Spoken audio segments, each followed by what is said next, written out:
ರಮೇಶ್ ಬಾಬು ಹಾಗೂ ಹರೀಶ್ ಕುಮಾರ್ ಪಿಡಿಒಗಳ ವಿರುದ್ಧ December 23ರಂದು KRS ವತಿಯಿಂದ ಪ್ರತಿಭಟನೆ.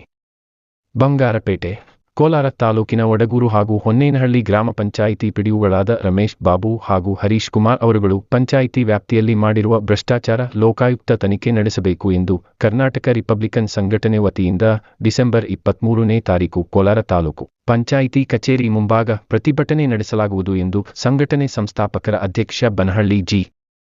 ಚಿಕ್ಕನಾರಾಯಣ ಅವರು ಹೇಳಿದರು. ಬಂಗಾರಪೇಟೆ ಪಟ್ಟಣದ ಡಾಕ್ಟರ್ ಬಿ. ಆರ್. ಅಂಬೇಡ್ಕರ್ ಭವನದಲ್ಲಿ ಸುದ್ದಿಗೋಷ್ಠಿ ನಡೆಸಿ ಅವರು ಮಾತನಾಡಿದರು. ವಡಗೂರು ಗ್ರಾಮ ಪಂಚಾಯಿತಿ ಪಿಡಿಒ ರಮೇಶ್ ಬಾಬು ಹಾಗೂ ಹೊನ್ನೇನಹಳ್ಳಿ ಗ್ರಾಮ ಪಂಚಾಯಿತಿ ಪಿಡಿಒ ಹರೀಶ್ ಕುಮಾರ್ ಅವರುಗಳು ಪಂಚಾಯಿತಿ ವ್ಯಾಪ್ತಿಯಲ್ಲಿ ಎಸಗಿರುವ ಭ್ರಷ್ಟಾಚಾರದ ವಿರುದ್ಧ ಈಗಾಗಲೇ ವಡಗೂರು ಹಾಗೂ ಹೊನ್ನೇನಹಳ್ಳಿ ಗ್ರಾಮ ಪಂಚಾಯಿತಿಗಳ ಮುಂಭಾಗ ಪ್ರತಿಭಟನೆ ನಡೆಸಿ ತನಿಖೆ ನಡೆಸುವಂತೆ ಒತ್ತಾಯಿಸಿ ತಾಲೂಕು ಪಂಚಾಯಿತಿ ಕಾರ್ಯನಿರ್ವಹಣಾಧಿಕಾರಿ ಮಂಜುನಾಥ್ ರವರಿಗೆ ಮನವಿ ಸಲ್ಲಿಸಲಾಗಿತ್ತು. ಆದರೆ ಪಿಡಿಒಗಳ ವಿರುದ್ಧ ಇದುವರೆಗೂ ಯಾವುದೇ ಕ್ರಮ ಜರುಗಿಸದಿರುವುದು ಯಾಕೆ ಎಂದು ಪ್ರಶ್ನೆ ಮಾಡಿದರು. ಜಿಲ್ಲಾ ಪಂಚಾಯಿತಿ ಮುಖ್ಯ ಕಾರ್ಯನಿರ್ವಹಣಾಧಿಕಾರಿ ಪ್ರವೀಣ್ ಬಾಗೇವಾಡಿ ರವರು ದಕ್ಷ ಅಧಿಕಾರಿಗಳಾಗಿದ್ದು, ತಾಲೂಕು ಪಂಚಾಯಿತಿ ಕಾರ್ಯನಿರ್ವಹಣಾಧಿಕಾರಿ ಮಂಜುನಾಥ್ ರವರು ಆರ್ಟಿಐ ಕಾರ್ಯಕರ್ತರಿಗೆ ಮಣಿದು ಸಂಘಟನೆಕಾರರಿಗೆ ಮನ್ನಣೆ ನೀಡದಿರುವುದು ಯಾಕೆ ಎಂದು ಪ್ರಹಾರ ನಡೆಸಿದರು. ರಮೇಶ್ ಬಾಬು ಹಾಗೂ ಹರೀಶ್ ಕುಮಾರ್ ಅವರುಗಳ ವಿರುದ್ಧ ಕ್ರಮ ಜರುಗಿಸುವವರೆಗೂ ನಮ್ಮ ಹೋರಾಟ ನಿಲ್ಲುವುದಿಲ್ಲ. ಹಾಗಾಗಿ ಇದೇ 23ರಂದು ತಾಲೂಕು ಪಂಚಾಯಿತಿ ಕಚೇರಿ ಮುಂಭಾಗ ಪ್ರತಿಭಟನೆ ಹಮ್ಮಿಕೊಳ್ಳಲಾಗಿದೆ ಎಂದು ಮಾಹಿತಿ ನೀಡಿದರು.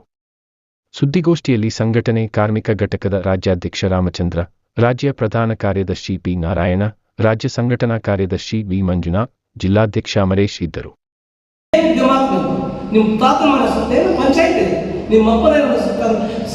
ಪ್ರತ್ಯೇಕವಾದಂತಹ ಖಾಸಗಿ ಕಚೇರಿಯನ್ನು ನಡೆಸಿದಲ್ಲ, ಸರ್ಕಾರಿ ಕಚೇರಿಯನ್ನು ಅವನು ರಮೇಶ್ ಹರೀಶ್ ಅವ್ನು ನಾನು ಯಾರು ಏನು ಮಾಡಿದ್ರೆ ನನಗೇನು ರಾಜಕಾರಣ ಇದೆ, ಇವಾಗ 1 ಲಕ್ಷ ಬಿಸಾಕ್ಬಿಟ್ರೆ ನನ್ನ ಏನು ಬೇಕಾದ್ರೂ ಮಾಡ್ತಾನೆ ಅನ್ನೋ ಮಾತನಾಡ್ತಾನೆ. ಇದರ ನಿಜವಾದ ಸತ್ಯ ಸಂಸ್ಥೆಗಳನ್ನು ನಾನು ಇವತ್ತು ದಿವಸ ಮಾಧ್ಯಮಗಳನ್ನು ಪ್ರಸ್ತುತಪಡಿಸ್ತಾ ಇದ್ದೀನಿ. ಅವನೊಬ್ಬ ಆರ್ಟಿಐ ಕಾರ್ಯಕರ್ತರು ಬಂದರೆ ಅವನಿಗೆಲ್ಲ ಭಯ ಪಟ್ಟು ಎದ್ದು ನಿಂತ್ಕೊಳ್ತಾರೆ. ರಾಜಕಾರಣ ನಿಮಗೆ ಅವನ ಹಕ್ಕು ಮಾಹಿತಿನ ಹೆಸರಿಟ್ಕೊಂಡು ಅರ್ಜಿಗಳನ್ನು ಕೊಟ್ಕೊಂಡು ಎಲ್ಲರ ಬಳಿ ದಗಲಬಾರಿ ಕೆಲಸ ಮಾಡ್ಕೊಂಡು ಇವತ್ತಿನ ದಿವಸ ಆಹಾಕಾರವಾದ ಬಂಗ್ಲಾವನ್ನು ನಿರ್ಮಾಣ ಮಾಡ್ಕೊಂಡಿದ್ದಾನೆ. ಅವನೇನು ಆದಾಯ ಮತ್ತು ತೆರಿಗೆ ಇಲಾಖೆ ಆದಾಯ ಮತ್ತು ತೆರಿಗೆ ಪಾವತಿ ಮಾಡ್ತಕ್ಕಂಥ ಯಾವುದೂ ಇಲ್ಲ. ದಿವಸ ಅವನ ಬಂಗ್ಲೆಗಳೆಲ್ಲ ಬಂತು, ಅವನ ಕಾರ್ಯಗಳೆಲ್ಲ ಬಂದಿರ್ತ ಎಲ್ಲಿಂದ ಬಂತು, ಅವನಿಗೆ ರಕ್ಷಣೆ ಯಾಕೆ ಬಂತು?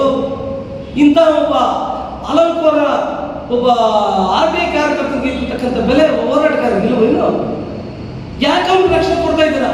ಯಾಕೆ ಅವ್ನು ಬೆಂಗಾಲವಾಗಿ ನಿಂತಿದ್ದೀರಾ ಅಂತ ಒಂದು ಅಗಲಕೋರನಿಗೆ ಇವತ್ತಿನ ದಿವಸ ನೀವು ಎಲ್ಲ ಅಧಿಕಾರಿಗಳು ಭಯ ಪಡುವಂಥದ್ದು ಏನಿದೆ? ಏನು ಭಯ ಇದೆ? ಏನು ಅವನ ಆರ್ಟಿಐ ಕಾರ್ಯಕರ್ತನಾಗಿ ಹಕ್ಕು ಮಾಹಿತಿಯನ್ನು ಕೇಳಿ ಯಾವುದಾದರೂ ಇಷ್ಟೊಂದು ವರ್ಷಗಳಿಂದ ಇಷ್ಟೆಲ್ಲ ಹಕ್ಕು ಮಾಹಿತಿಗಳನ್ನು ಕೇಳಿ ಅರ್ಜಿಗಳನ್ನು ಸಲ್ಲಿಸಿಕೊಂಡು ಕಳಿಸಿದ್ದಾನೆ ವಿನಃ ಯಾವುದಾದರೂ ಒಂದು ಇಲಾಖೆಯ ಅಧಿಕಾರಿಗಳನ್ನ ಅಮಾನತು ಮಾಡಿರ್ತಕ್ಕಂಥದ್ದು ನಿದರ್ಶನಗಳೇನಾದರೂ ಇದೆಯೇ? ಇಲ್ಲ. ಅದೇ ಒಬ್ಬ ಹಕ್ಕು ಮಾಹಿತಿ ಕಾರ್ಯಕರ್ತರ ಹಕ್ಕು ಮಾಹಿತಿ ಹೆಸರಿಕೊಂಡು ಇವತ್ತು ದಿವಸ ಕೋಟ್ಯಾಂತರ ರೂಪಾಯಿಗಳನ್ನು ಲೂಟಿ ಮಾಡ್ತಿರ್ತಕ್ಕಂಥವನು ಎಲ್ಲಾದರೂ ಒಂದು ಇಲಾಖೆಯ ಅಧಿಕಾರಿಗಳನ್ನ ವಜಾ ಮಾಡಿಸಿರುವಂತಹ ನಿದರ್ಶನಗಳೇನಾದರೂ ಇದೆಯೇ ಅಂತದೇನಾದರೂ ಇದ್ರೆ ಅದು ರಕ್ಷಣೆ ಕೊಡಿ. ಅದೇನು ಇಲ್ಲದೆ ಇರ್ತಕ್ಕಂಥ ಒಬ್ಬ ಹಕ್ಕು ಮಾಹಿತಿ ಹೆಸರಿಕೊಂಡು ಅರ್ಜಿಗಳನ್ನು ಕೊಟ್ಕೊಂಡು ಎಲ್ಲ ಕಡೆಯಲ್ಲಿ ವಸೂಲಿ ಮಾಡುವಂಥ ವಸೂಲಿಕೋರನಿಗೆ, ಆ ದಂಧೆಕೋರನಿಗೆ ರಕ್ಷಣೆ ನೀಡುವುದು ಎಷ್ಟು ಮಾತ್ರ ಸೂಕ್ತ ಮತ್ತು ಅಂಥವನಿಗೆ ಭಯ ಪಡೋದು ಎಷ್ಟು ಮಾತ್ರ ಸೂಕ್ತ? ಅಂಥವನು ಭಯ ಪಡುವಂಥದ್ದೇನು? ನಾವು ಹೋರಾಟ ಮಾಡುವಂಥ ಹೋರಾಟಗಾರರಿಗೆ ನೀವು ಭಯ ಪಡದೇ ಇರ್ತಕ್ಕಂಥದ್ದು ಏನು ಇರುವಂಥದ್ದು ಇವತ್ತಿನ ದಿವಸ ನಾವು ಮಾನ್ಯ ಜಿಲ್ಲಾ ಪಂಚಾಯತ್ ಮುಖ್ಯ ಕಾರ್ಯನಿರ್ವಹಣಾಧಿಕಾರಿಗಳಿಗೆ ನಾನು ಮನವಿ ಮಾಡಿಕೊಳ್ತಾ ಇದ್ದೀನಿ.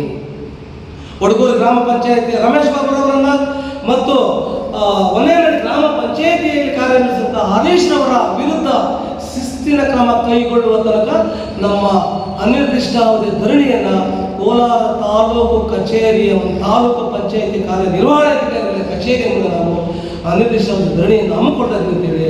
ನಾವು ಈ ಸಂದರ್ಭದಲ್ಲಿ ಮಾನ್ಯ ಗೌರವಾನ್ವಿತ ಮಾಧ್ಯಮಗಳ ಮೂಲಕ ನಾವು ಪ್ರಸ್ತುತಪಡಿಸ್ತಾ ಈ ಒಂದು ಕಾರ್ಯಕ್ರಮಕ್ಕೆ, ಈ ಒಂದು ಪತ್ರಿಕೆ ಹೇಳಿಕೆಗೆ ನಮ್ಮ ಕಾರ್ಮಿಕ ಘಟಕದ ರಾಜ್ಯಾಧ್ಯಕ್ಷರಾದ ಚಿಂಟಾಳ್ ಶ್ರೀರಾಮಚಂದ್ರ ಆಗಮಿಸಿದ್ದಾರೆ. ನಮ್ಮ ಕರ್ನಾಟಕ ರಿಪಬ್ಲಿಕನ್ ಸಂಘಟನೆಯ ರಾಜ್ಯ ಪ್ರಧಾನ ಕಾರ್ಯದರ್ಶಿಗಳಾದಂಥ ನಮ್ಮ ಪಿ. ನಾರಾಯಣ ಸ್ವಾಮಿ ಅವರು ಆಗಮಿಸಿದ್ದಾರೆ, ನಾರಾಯಣ ಅವರು ಆಗಮಿಸಿದ್ದಾರೆ. ನಮ್ಮ ರಾಜ್ಯ ಸಂಘಟನಾ ಕಾರ್ಯದರ್ಶಿಗಳಾದಂಥ ನಮ್ಮ ವಿ. ಮಂಜುನಾಥ್ ಅವರು ಆಗಮಿಸಿದ್ದಾರೆ.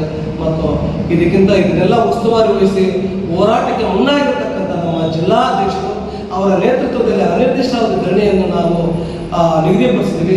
ಅದು 23/12/2025 ಮಂಗಳವಾರದಂದು ನಮ್ಮ ಜಿಲ್ಲಾಧ್ಯಕ್ಷರಾದ ಅಮರೇಶ್ ಅವರ ನೇತೃತ್ವದಲ್ಲಿ ಈ ಹೋರಾಟವನ್ನು ಹಮ್ಮಿಕೊಳ್ತಾ ಇದ್ದೇವೆ. ನಾವು ಮಾನ್ಯ ಗವರ್ನರ್ ಮಾಧ್ಯಮದ ಮೂಲಕ ಪ್ರಸ್ತುತಪಡಿಸ್ತಾ ಇದ್ದೀವಿ.